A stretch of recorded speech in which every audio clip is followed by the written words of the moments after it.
Okey doke. Well, welcome everybody to Caregivers Circle. This is our last live recording. We have an amazing resource here today. So look for the Caregivers recordings on our website, and you can listen to them and experience them at your convenience. This Caregivers concentrate, well, in the museum, we're virtually in the music room and finding that music is that special, heroic act that causes us to feel different ways. Now, in concordance with this, we have invited Paula Gajewski. I'm not saying your name right, and I love it. It's Gajewski. Paula Gajewski, yes. Bethany just taught me how to say it, Gajewski. And Paula, you probably recognize her face because she used to be our director at our wonderful liaison with the public schools in the region. But she is here to talk about feelings and social emotional intelligence and the work that she does with kindergartners. And she's tons of, I would like to say tons of training in this. I don't know how she's feeling about it, but I know you have to leave us at 10, so go ahead and share. Thanks for being here. Sure. Well, I can tell you that it's just an interest I have in learning about social emotional learning in children and in adults, because this is a journey for everybody of all ages. And it's especially important in adults because we have to manage our own emotions before we can help children learn how to manage their own. So it really starts with us. So it's really been a great journey. I started years ago with conscious discipline, and I've been trained in all kinds of different things just because I'm interested in it. I don't have a background as a social worker or a psychologist, or it's just an interest that I have. But the Ruler program, which is it's through the Yale Center for Emotional Intelligence, that particular, it's not even a program, it's just a way of thinking about emotions.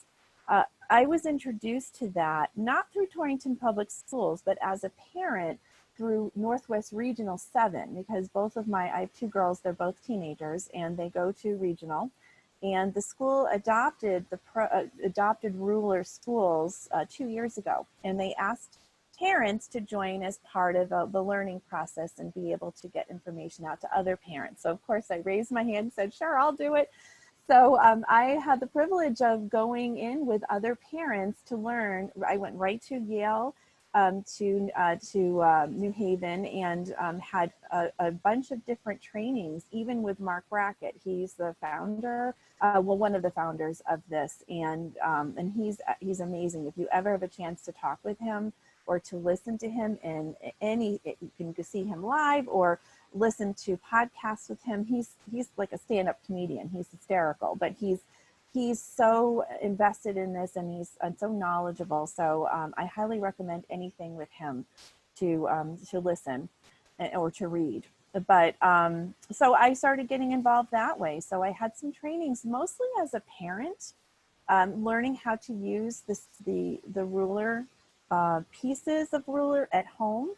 I was particularly interested in the mood meter, which is where I have most of my training. I asked if I could join a preschool training on the mood meter at one point, and they allowed me to join.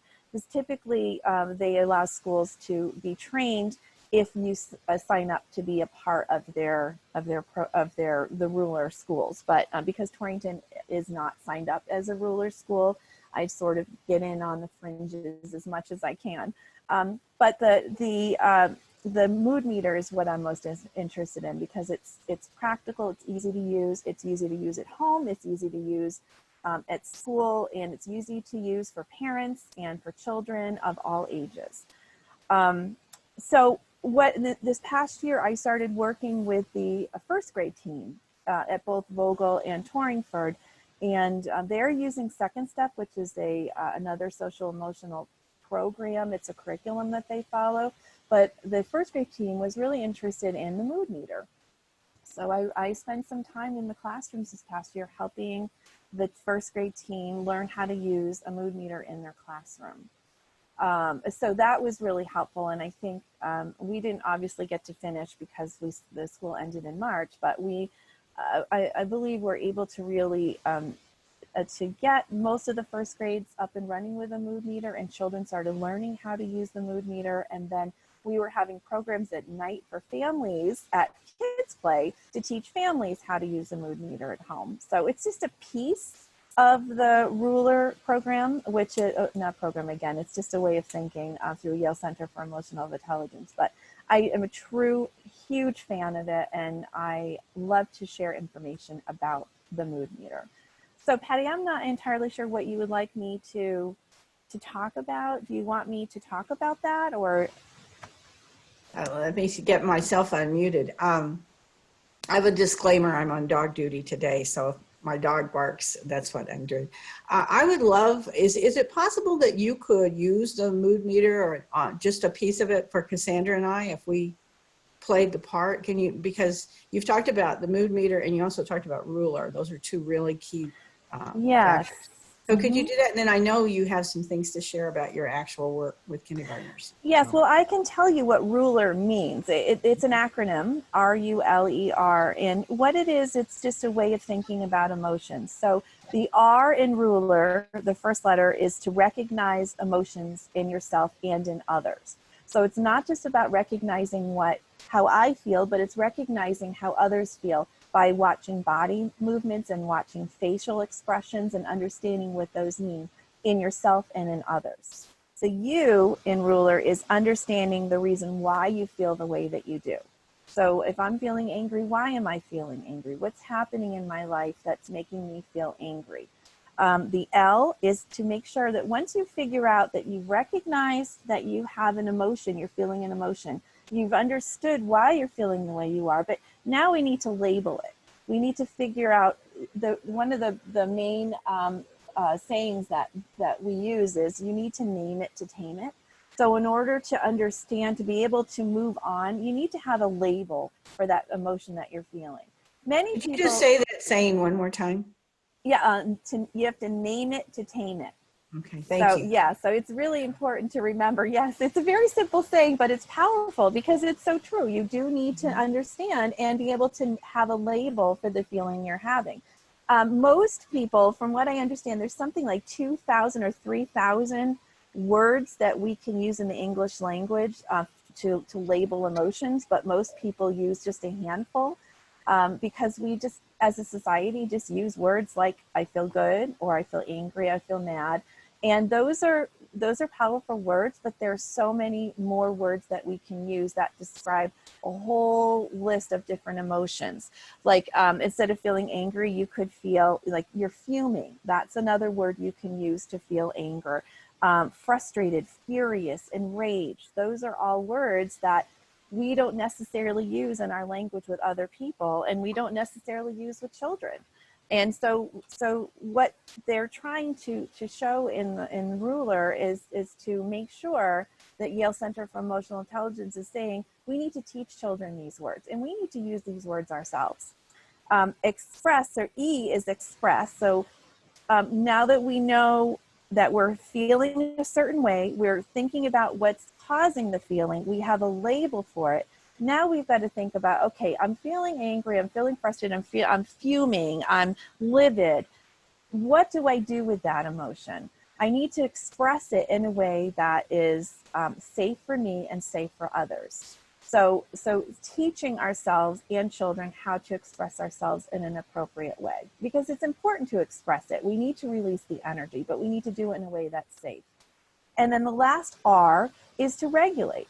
And this is the hardest part for just about everyone, especially children, but I think even for adults, especially parents, when we get frustrated, how do we regulate ourselves so that we don't feel overwhelmed? Because one of the first things we want to do is lash out, and we do something that can be hurtful in our words, or even in our actions can be hurtful to others. So how do we regulate ourselves? What are some things that we can do that help us? So for instance, for me, if I start to feel anxious and overwhelmed, going for a walk is really helpful for me. Music, listening to music is calming for me. So it's finding things that work for you individually, and it's not a one size fits all. Everybody has their own way of handling different types of feelings and emotions. So that's what the acronym Ruler means. And the Yale Center for Emotional Intelligence has different things that help with the whole ruler thinking. So they have an anchor tool, the charter. So there's a charter where you write things up as a family or as a classroom about what you're going to do and how you're going to feel and how you're going to act. Then there's the mood meter, which is what I mostly know more about. And then they have a meta moment and then a blueprint. I don't know as much about the meta moment and the blueprint just because I haven't really been privy to a lot of information about that. That's just more about taking a stop, thinking about your actions. What are you going to do next? That kind of thing. But the mood meter really focuses in on really all of the RULER, and being able to recognize, to understand, and to label. And then you take that information from the mood meter and it helps you to be able to express yourself and then to regulate, and to be able to think about what am I going to do to regulate. And the mood meter, I mean, it's okay. I'm just going to hold up a little picture of the mood meter. Oh, it'd be great if you would. I was just going to ask you for a visual. I have it. Yeah, this is a small little one, but so the mood meter is broken up into quadrants. So there's the red and then the blue, green, and yellow. And the red quadrant is more about, and the way that it works really is that there's has to do with energy levels. So how you're feeling inside is going up. So the more that you feel, just if you want to move, your body wants to move, this is your energy level. So the higher it goes, this is your highest level of energy right across here. And then down here is your lowest level of energy right across the bottom here. So this is your energy. This is physiologically how you're feeling inside, what your body's feeling like inside. Are you feeling low and logy? Are you feeling really, like you want to just jump out of your skin? So along the bottom is what we call pleasantness. So this has to do with facial and your facial expressions and how you're feeling. So this is where you're getting more pleasant right over here to this side. And over here on this side is when you're less pleasant. So the way the mood meter works is that if you are less pleasant and you have higher physiologically energy up here, these are where the red feelings are, where you're going to feel feelings like being angry or frustrated or worried or livid. And it goes higher. So this is more like where you might see mad along this line because you're uncomfortable, you're not pleasant, but your energy level is right about here. But as you go up, your energy level gets higher. So feelings like enraged and furious are more toward the top. Now, with children, we don't worry about where does enraged go, where does angry go. We just use the red quadrant to show energy level and then pleasant or unpleasantness. The blue is more about feelings of sadness and depression because your pleasantness is lower, but your energy level is low too. So feeling bored, feeling excluded, feeling timid. So your body's kind of more calm, but you're not very happy. So those are the blue feelings that you would feel. Over here on the green side, our pleasantness is going up, but our energy level is still down. So we're feeling happier, but our energy level inside is lower. So feelings of calm, serene, relaxed, blessed, at ease, those are the feelings you would feel in the green zone. And then as you move up, your pleasantness is still higher, but your energy level is now going up. So now you're going to have feelings of feeling proud and excited and happy, and hyper might be more up here because your energy level is up higher, but ecstatic. So this is how the mood meter works. When you're trying to recognize how you're feeling, the idea is to find your feeling and emotion on the mood meter. What color am I in? Is my pleasantness higher or lower? Is my energy level higher or lower? Where am I? What quadrant, what color? So when you figure out, well, if I'm feeling really depressed, then I'm in the blue. I'm feeling blue right now. So why am I feeling blue? So the R is recognizing I'm feeling blue. And then the U is to understand, why am I feeling blue? And then the L is to label. So which word am I going to use to label the feeling that I'm having? I'm feeling sad. I'm feeling depressed. I'm feeling, and just an understanding, okay, I'm feeling depressed because my dog died, or something happened in my life that's making me feel really sad. So I understand I'm feeling sad. Now the E is to express myself. Well, I'm going to cry. I'm really sad. It's okay to cry. So I'm going to cry. I'm not hurting myself. I'm not hurting others. I'm releasing the energy, which is built up inside me a little bit. So I'm feeling sad. But now in the R for regulate, okay, so I've expressed myself. I know how I'm feeling. I know in the blue quadrant. What do I want to do with that? Do I want to stay here, or do I want to shift over to the green, or do I want to shift over to the yellow? Because I have power to do that. So what can I do to help myself feel better so I can shift my mood?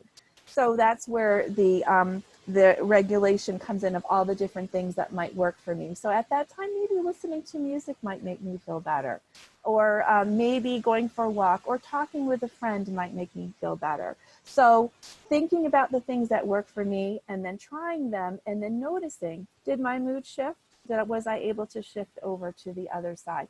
So really what this is just a way for children and adults to understand their emotions and be able to have some control. And I think that's what this is really about, is knowing that we do have some control over some emotions, and having a strategy in place to help us with those emotions. Which is so important right now. It really is. It really is. Child abuse. Now, you also, I know you have to leave us in a minute, but you use literature with this, right? Children's literature. I do. You have an Yes. example just that parents could use at home? Yes, I have a bunch of books, like, and in fact, Hattie, I have just a bunch of books that I use, and Yale Center for Emotional Intelligence gave me a list of feeling words. It's a feeling words curriculum. So I can email this to you, and it can be emailed out. I don't have it on my computer. I actually have to go into to the Board of Ed building and scan it in, because I just have it on paper form right now. But once I scan it in, I'll email it to you, and then we can email it out to anybody who's interested. But so these are great words, great books that you can use for the different areas of the mood meter. And then also what I love is that there's also a sheet where they have rule of read aloud questions. So for each section of this is RULER, and it's just questions you can ask as you're reading stories, because stories are the best way to teach children how to regulate and understand emotions and learn new vocabulary. So one of my favorites to introduce the colors of the mood meter is the color monster, because it really actually goes, it's almost like it was written for the Yale Center for Emotional Intelligence, because the colors match what's on the mood meter, but it just talks about feelings and colors. So that's a great one to use. And this one too, Sad Monster, Glad Monster. This is by Ed Emberley, and the Color Monsters by Anna Linus, just so you see here. Mm-hmm. And these are all at the Community Family Learning Center library at Kids Play, by the way.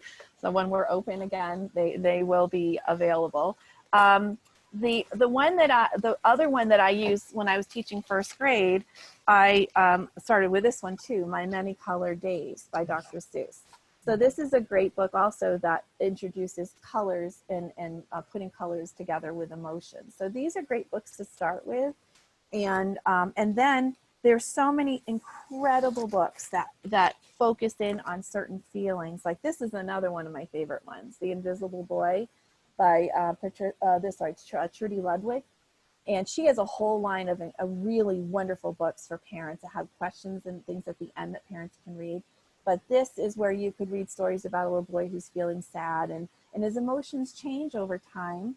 But the illustrator uses color to show the change in emotion. But these books are great to use along with these questions that are here about how the character is feeling, and what does his face look like, and what is his voice? What do you think his voice should sound like? And that would be recognizing, like labeling. What words could you describe how this character is feeling? So that's how you could really show it and develop different types of vocabulary that can help. And then expressing, if you were that character, what would you be thinking about? So this, I will definitely email this to you because I love this. These questions are amazing, and they're really great in getting kids and parents to think about emotions through stories. So I would highly recommend this. I will email you also a list of other books that I've used to introduce colors, and then send this all to you, like I said, through email so that you can share it out. Thank you so much. And we'll double check with Yale just to be sure that it's okay to share those things. And Paula, you are such a valuable resource. And as a lifetime passionate kindergarten teacher, I want to thank you for what you're doing for those kindergartners. Well, thank you, Patty. I absolutely love this. And like I said, I have 2 teenage daughters. So this is really not just for me, but it's for me to help me with my teenage daughters, but it really works for everybody. And I highly recommend too, there's so much online that's free through this, through the Yale Center for Emotional Intelligence. Mark Brackett has a book called Permission to Feel, and it's a wonderful resource to read all about this. And he has a blog. So if you go just Google Mark Brackett blog, he has these blogs that he sends out every once in a while with information that is really, really great to read and to learn more about. So feel free to do that.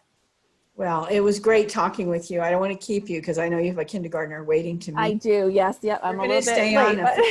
We're going to stay in a few minutes, and I thank you so much for taking the time. Oh, this recording, so I appreciate it. So. No, it was no problem. I really enjoy this. So anytime. Okay, thank you. It was nice to meet you. And I know your daughters are lovely people, so you did a good job with this feelings. Well, thank you. It's still a work in progress. All right, thank you. Thank you. I want to mention a couple of things before you leave us, Cassandra. Sure. I thank you too for taking the time because you are one busy lady. And what you did at Kids Play last week, highlighting. Oh. But among what Paula was saying about music, if all of you haven't checked out Yo-Yo Ma's special website, it's called Songs of Comfort. And he started it, and he's invited other musicians in. There are a couple of resources besides what Paula was saying. I do want to underline Mark Brackett's work, and his newest book is Permission to Feel. But there's a couple of websites with great articles, how to teach kids about feelings and why it's so important. And I want to underline again that they are seeing the child abuse records going down. And it's very worrisome to the social workers and people who are monitoring that because they said that they shouldn't be going down, which means that children have lost their frontline reporters because people are staying home. So this is something that's really important for parents to get a handle on their own feelings. And they made the point that most parents are not child abusers. They're very wonderful people, and they're just sometimes at the end of their feelings. And so we owe it to a lot of people. So I'll just call to mind those resources and this wonderful quote. I love Mr. Rogers, so we'll end with a Mr. Rogers quote. Anything that's human is mentionable, and anything that's mentionable can be manageable. When we can talk about our feelings, they become less overwhelming, less upsetting, and less scary. The people we trust with that important talk can help us know that we are not alone. So the Ruler program and the Feel Meter, it's awesome. When I worked with Dr. Brackett, when he first started, what I learned about myself, and it was really important, is that I have trouble reading people's faces when they're upset. I assume they're not upset and they're not angry. And that was a really important thing for me to understand about myself. So besides helping children, his work and the work with feelings helps all of us. So thank you, Bethany, and thank you, Cassandra, for joining us. And we'll see you soon. Thank you. Have a great day. Thanks. Bye-bye. Bye-bye.